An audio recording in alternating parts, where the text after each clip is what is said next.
لو أنزلنا هذا القرآن على جبل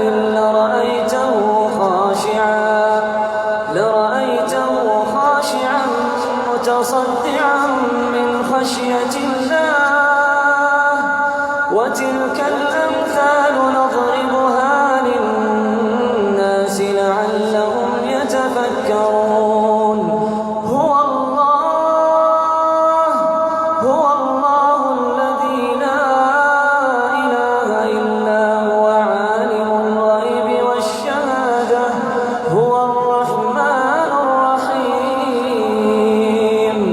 هو الله الذي لا إله إلا هو الملك القدوس السلام المؤمن المهيمن العزيز الجبار المتكبر سبحان الله عما يشركون. هو الله الخالق البارئ المصور له الأسماء الحسنى يسبح له ما في السماوات والأرض